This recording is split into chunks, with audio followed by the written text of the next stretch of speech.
Hey all, Ron here from Military Images Magazine with a new episode of Life on the Civil War Research Trail. Today we're going to go to Gettysburg, but not 1863. We're going to go in Decoration Day, May 1904. Special visitor on the battlefield that day is President Theodore Roosevelt. He's just had a tour and he's now in the Soldiers National Cemetery, where a crowd estimated at around 10,000 has gathered to hear him speak. As he gets up to deliver his words, the rain begins to fall from the sky and it's a downpour. It doesn't dampen the spirits of those who gathered to pay their respects to the veterans of the war. Roosevelt's stirring words warmed the hearts of many who were there and those whose loved ones had been lost more than 20 years earlier. I want to read a relevant passage from his speech, which really captures the meaning of the Civil War as Roosevelt saw it. So let's jump right into it and get into the words of President Roosevelt on Decoration Day, 1904. Roosevelt says, quote, "The place where we are now has won a double distinction. Here was fought one of the great battles of all time, and here was spoken one of the few speeches which shall last through the ages. As long as this republic endures, or its history is known, so long shall the memory of the Battle of Gettysburg likewise endure and be known, and as long as the English tongue is understood, so long shall Abraham Lincoln's Gettysburg speech thrill the hearts of mankind." The Civil War was a great war for righteousness, a war waged for the noblest ideals, but waged also in thoroughgoing, practical fashion. It was one of the few wars which mean, in their successful outcome, a lift toward better things for the nations of mankind. Some wars have meant the triumph of order over anarchy and licentiousness masquerading as liberty. Some wars have meant the triumph of liberty over tyranny masquerading as order. But this victorious war of ours meant the triumph of both liberty and order, the triumph of orderly liberty, freed slaves, and at the same time, the bestowal of civil rights upon the stern insistence on the supremacy of the national law through the length and breadth of the land. Moreover, this was one of those rare contests in which it was to the immeasurable interest of the vanquished that they should lose, while at the same time the victors acquired the precious privilege of transmitting to those who came after them as a heritage of honor forever, not only the memory of their own valiant deeds, but the memory of the deeds of those who, no less valiantly and with equal sincerity of purpose, fought against the stars in their courses.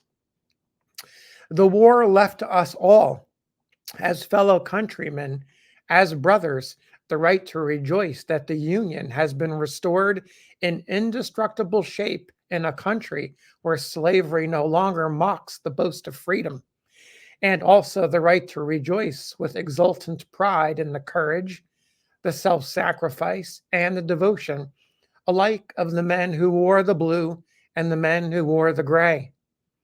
He is but a poor American who, looking at this field, does not feel within himself a deeper reverence for the nation's past and a higher purpose to make the nation's future rise level to her past. Here fought the chosen sons of the North and the South, the East and the West. The armies which on this field contended for the mastery were veteran armies, hardened by long campaigning and desperate fighting into such instruments of war as no other nation then possessed. The severity of the fighting is attested by the proportionate loss, a loss marveled in any battle of similar size since the close of the Napoleonic struggles, a loss which in certain regiments was from three-fourths to four-fifths of the men engaged. Every spot on this field has its own associations of soldierly duty, nobly done, of supreme self-sacrifice, freely rendered. The names of the chiefs who served in the two armies form a long honor roll, and the enlisted men were worthy, and even more than worthy, of those who led them. End quote. So there's a passage from Roosevelt's speech delivered in the rain at the Soldiers' National Cemetery at Gettysburg on Decoration Day 1904. A bit of additional context here. 1904, where in the lead up to World War I, there's a lot of anxiety as nations are building their navies and their armies, and allegiances in Europe are getting tangled and complicated. In America, the war that Roosevelt just spoke about is still not bringing freedom, the big freedom that perhaps was expected to men, women, and children of color, where you've got a number of economic and other challenges that are suffering them, problems with race prejudice, which is still rearing its head and still continues to this day. That long arc is still continuing to bend. Also, we have the Union and Confederate veterans who are trying to reconcile their differences.